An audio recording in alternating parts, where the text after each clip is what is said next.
Thank you, Niels.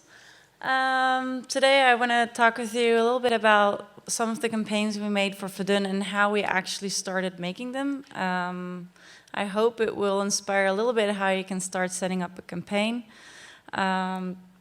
First off, I'm indeed Stephanie, very long name. I just got married a few weeks ago, a few months, with my husband Bram, who is actually also the owner with me from Game Drive.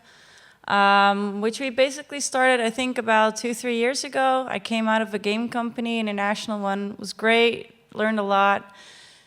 Unfortunately, it stopped. And then suddenly I got these guys that I was always wanting to buy as a bigger company, their game, asking if I could actually market their game. So it was a really strange situation. But I was indeed very much lucky that I could start working with Verdun. I'm not sure who hasn't seen Verdun yet. I think in the Netherlands a lot, at least. But Verdun is a World War I FPS. It's a shooter game that's basically set in a very accurate World War I setting. So the guys really went to the trenches, had a view on how everything was built. They talked with a lot of people, knowledgeable people about the historical parts and even what weather it was at which battle, and tried to make that in the game visible. I'm just going to give a short video so everyone is on the same page on Verdun. Let's see if it starts.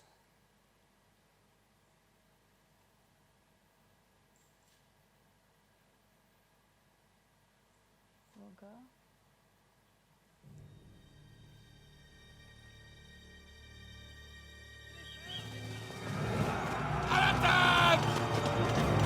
Haltet die Stellung!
So, this was the release trailer of Verdun on the PlayStation, but the game is already in early access since 2013, as you can see in the timeline.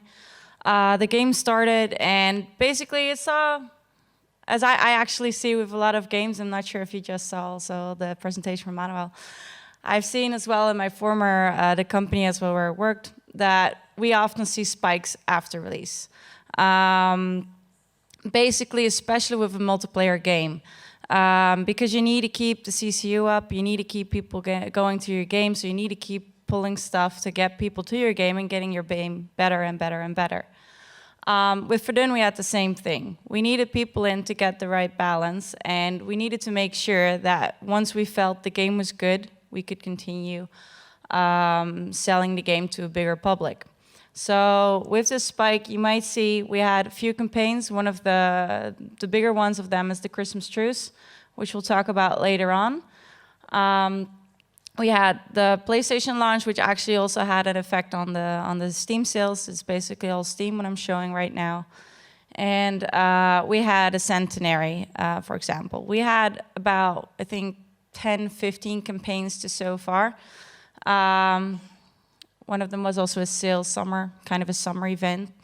We had a lot of campaigns, but I'm going to concentrate on just a few to keep you guys a little bit, have an idea how we came to the ideas. So when starting with setting up a campaign, we're actually first deciding what do we want to do. Either we're motivated because we see we need the CCU to go up, for instance, or we see we have a big update on the game and we don't want to have it silently just pushed in the community. So we always think about what is our goal, what are we going to do, who do we want to target, when are we going to do this, which channels are we going to use, and do we actually have a budget for it?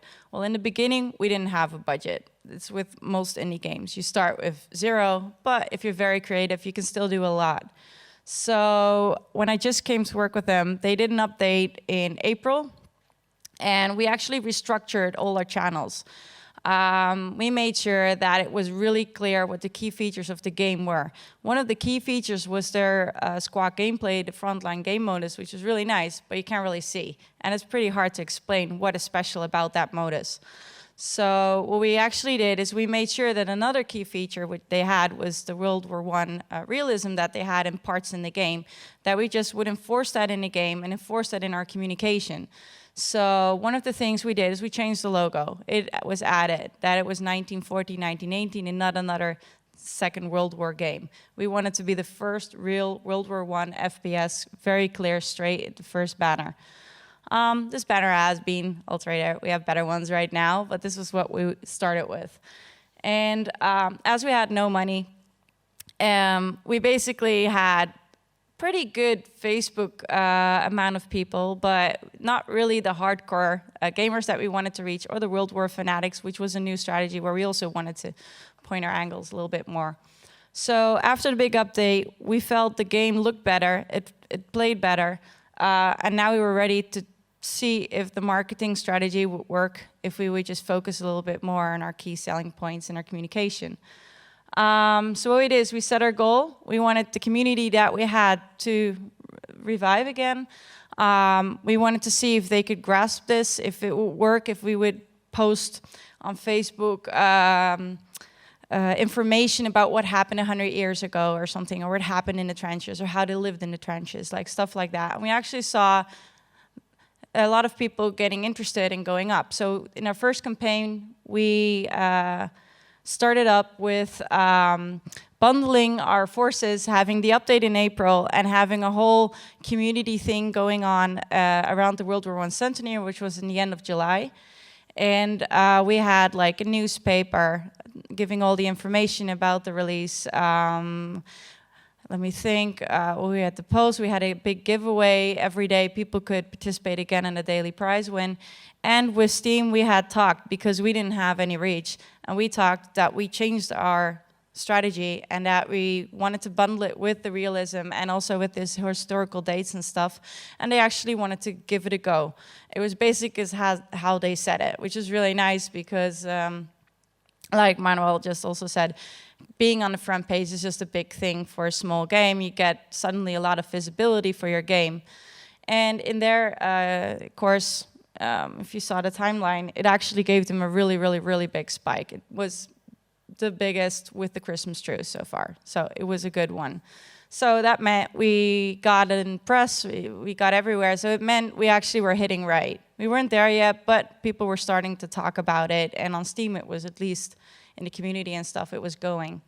So our ground basics were set for this campaign. And the ground basics, whenever we do a campaign, we always make sure what are the goals, who are we targeting, and what is a good timing. In the middle of the summer, you can do a lot of stuff, but not a lot of hardcore gamers might be there. You don't know. You always have to think about what is your target group doing at that point. In our case, we knew we had some hardcore gamers. They also game in the summer, and the World War I, everyone was following the centenary. That was Fanatic. Second step when making a campaign is actually an important one, because this is how your ideas come. What I basically do is, when I know what our goal is and I know when an update's there or something, I always look around that period. Is there something going on?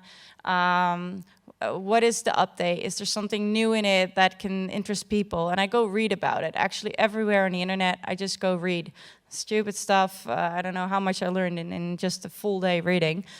But you get all these little hooks in your mind about, oh, maybe we can do something with this, or maybe we can do something with that. And that's actually also how the Christmas Truce started. We read, the guys already had something in the game with Christmas Truce before I was there. And the story wasn't, it was in a game, but there wasn't really a story that we brought to the outside. The communication wasn't really there yet. But after talking together, can we make it bigger? Can we make it more visible? Can we make it a really unique event?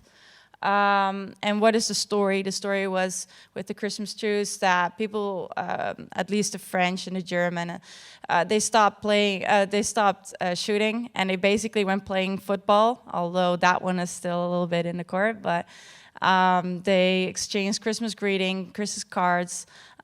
So we wanted to put that in the game.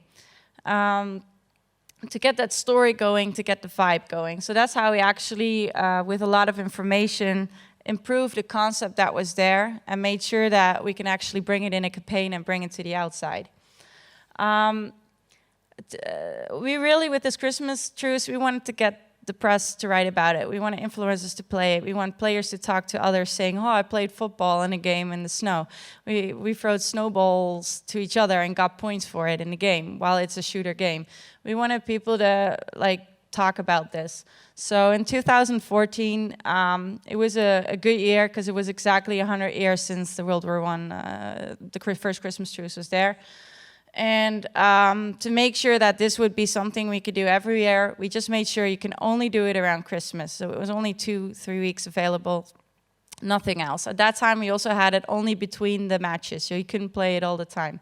2015, we did some improvements, like making sure you could play it all the time, which was better for influencers to make a YouTube video and stuff, which is some things you learn and improve in your concept. And we also made sure there was something new to write about, to talk about, a reason for Valve to give another publicity to it. So in the second year, we made sure not to go through, whoa, we have a Christmas Truce, but basically going for a more social approach, having people really in the trenches go to a table, write a card, and send it through either Facebook or email or Twitter, and just send it to each other, have people hear about it, and we would bonus that. So you would actually randomly, people would win a key that they could give to the person that they sent the card to. So that was the information, digging through the information, falling over a story or a fact, and using it to actually get closer to your game, and in our case, to our selling points, because it's really important to get that part over if you want people to eventually buy your game.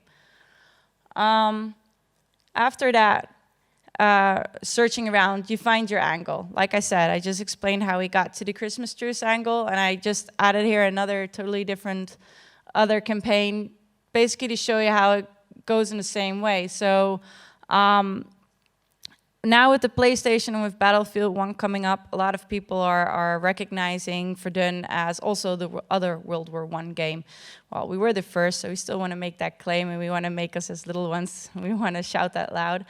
And we also want to make sure to manage their expectations. So it's not Battlefield. We don't have horses, tanks, all that stuff.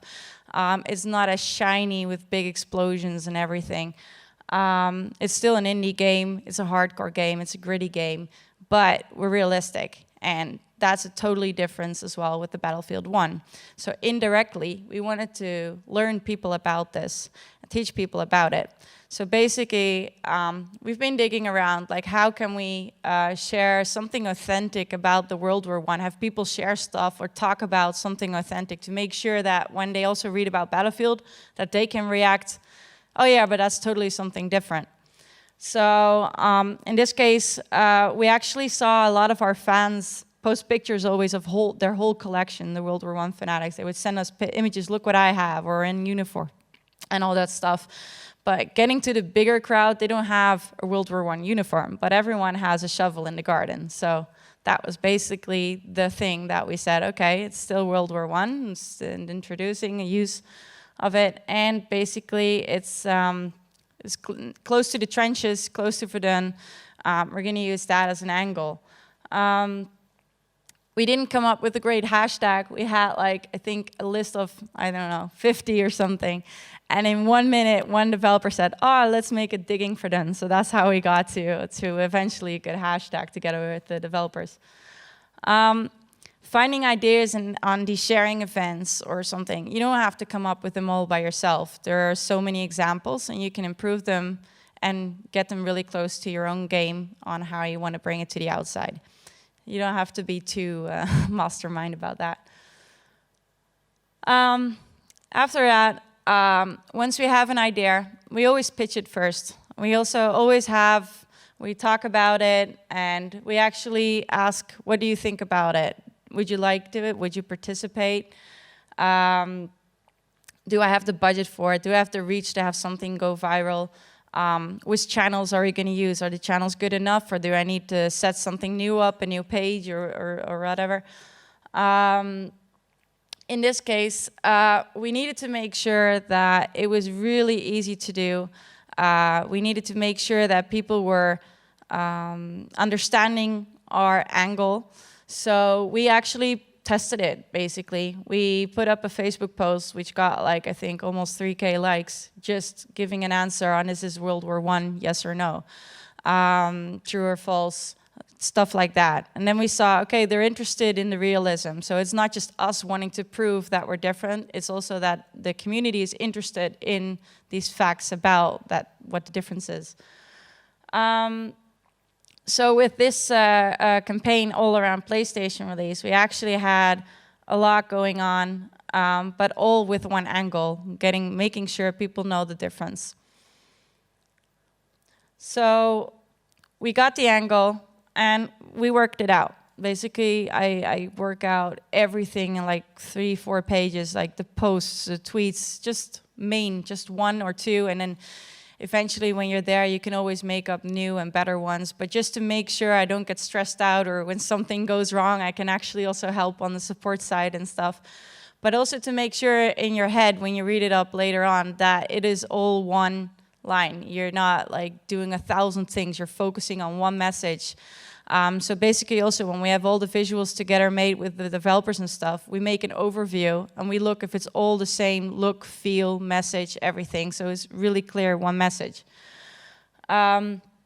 So working this out up front is really good, because when you're doing it on live, you might afterwards put it all together and then think, oh, it actually didn't make sense for me as well, so better just don't do that stuff. So it's really good to do that up front. It's also really good to stay flexible.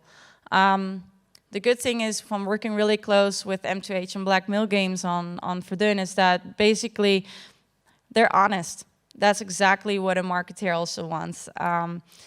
If you can't make your deadline, let me know, because then we at least make a plan that can go both ways. So we can get it out and do something else. But if you don't know up front, it's really hard in the end to quickly make something that still makes sense. So in this case, we had an expansion from Verdun planned for Horrors of War. And the Horrors of War was actually attempted to be released in, I think it was September and eventually October 2014. But yeah, there are technical issues, quality. So eventually we said it doesn't make sense to bring this out. But we did have the remembrance coming up. So we did have the armistice.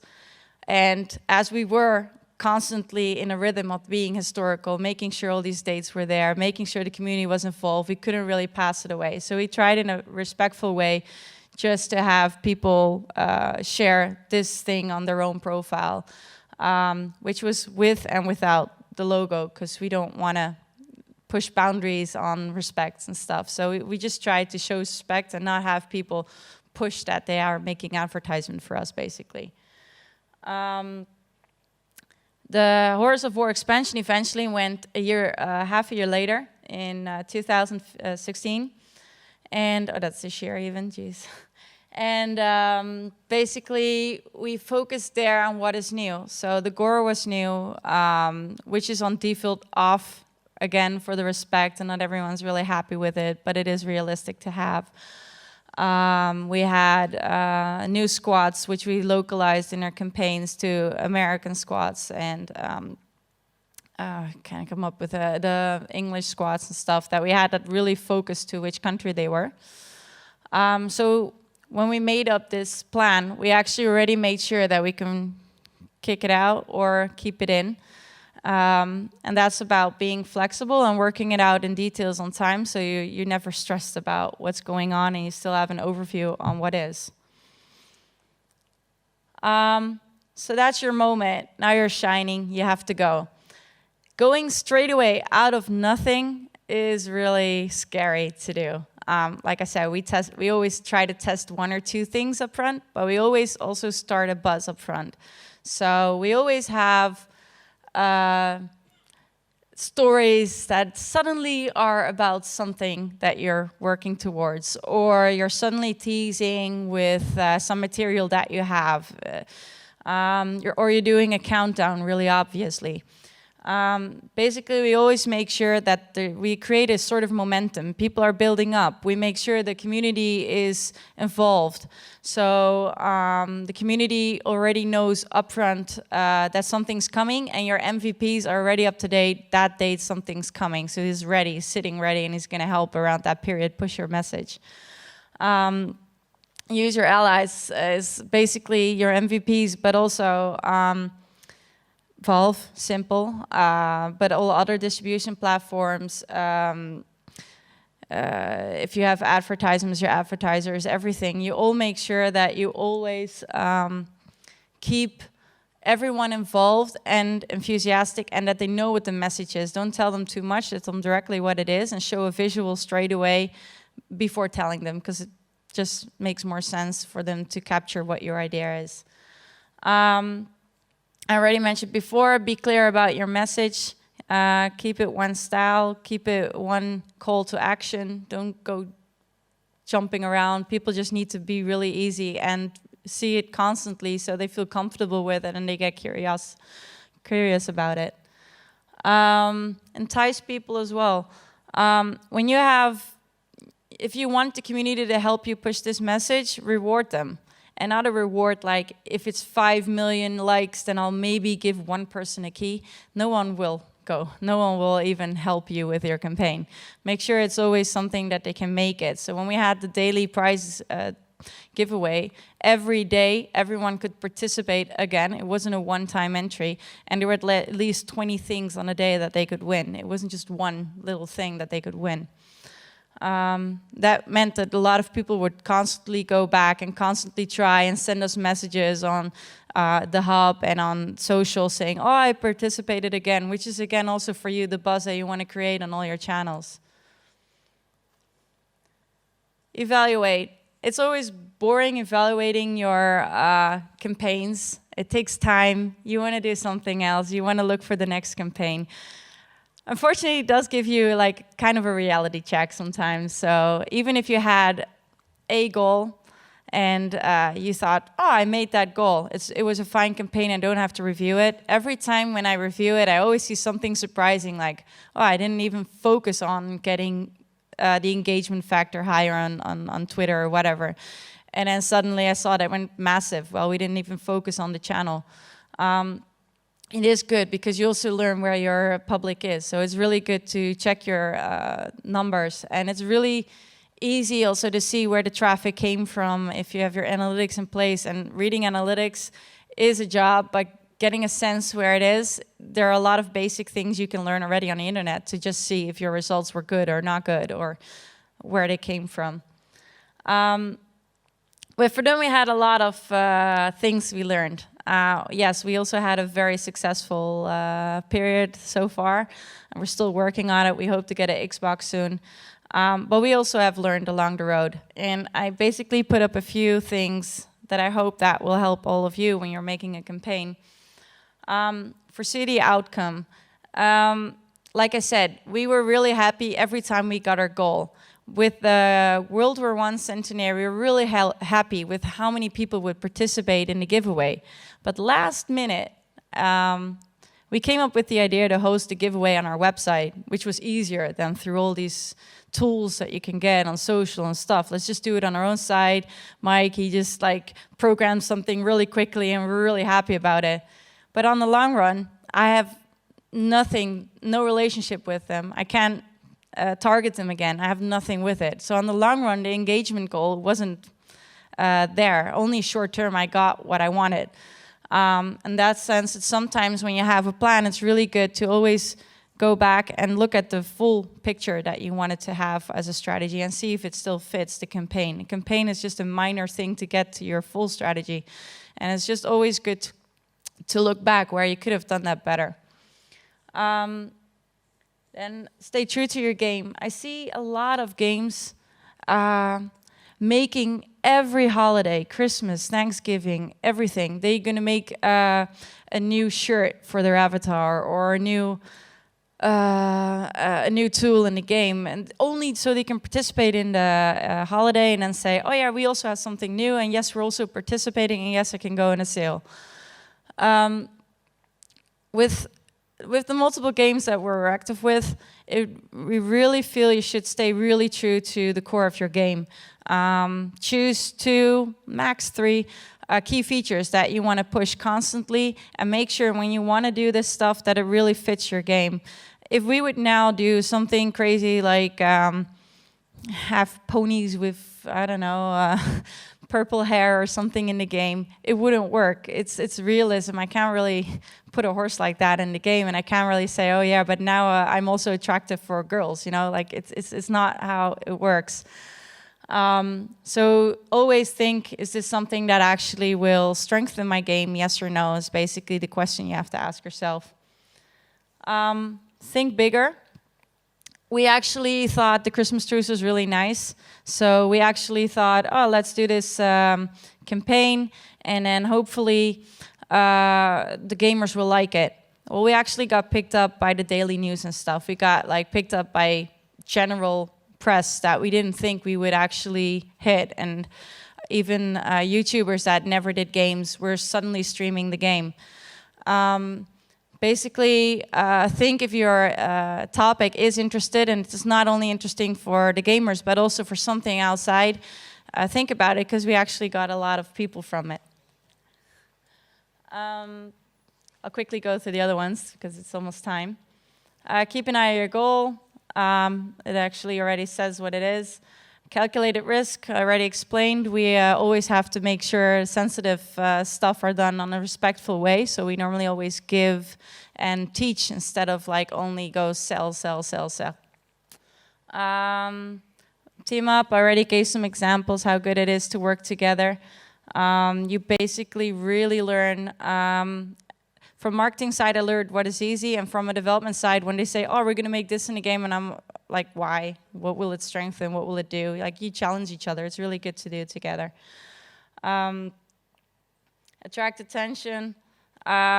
Like actually also Emmanuel's presentation, and also what you saw on the timeline here, just releasing a game, just saying it will sell itself, is just basically not how we see it in practice. We often see afterwards big spikes. If you attract the attention on the details on your game. And last is make sure it's interesting for everyone. That's it. I'm skipping this one really quickly. Actually, you guys just went shoveling through the campaign, but we'll get to that later. Questions, you always know how you can contact me. It's time, huh? Thank you, Stephanie. We went a little bit over time, but I think we can do a small question. Is I was there rushing. anyone who has a question for Stephanie? I have a small question. I know it's hard work and that it continues and that it's not a single thing that you do, but was there one idea, one thing that you did that you feel made a huge impression on Verdun's results? The Christmas Truce campaign is the biggest spike, and then World War I Centenary. Those two campaigns are just like... Did you say you came up with that? The Christmas campaign they had in the game, bringing it to the outside, is something you have to do together. I think it's always together. But the ideas, the digging for Verdun, all that stuff, most of the ideas, they come and then they get alterated better with the developers, and then we get to the final queue. Cool. I'm not Thank taking you. credit Thank on you. my own. Give another round of applause to Stephanie.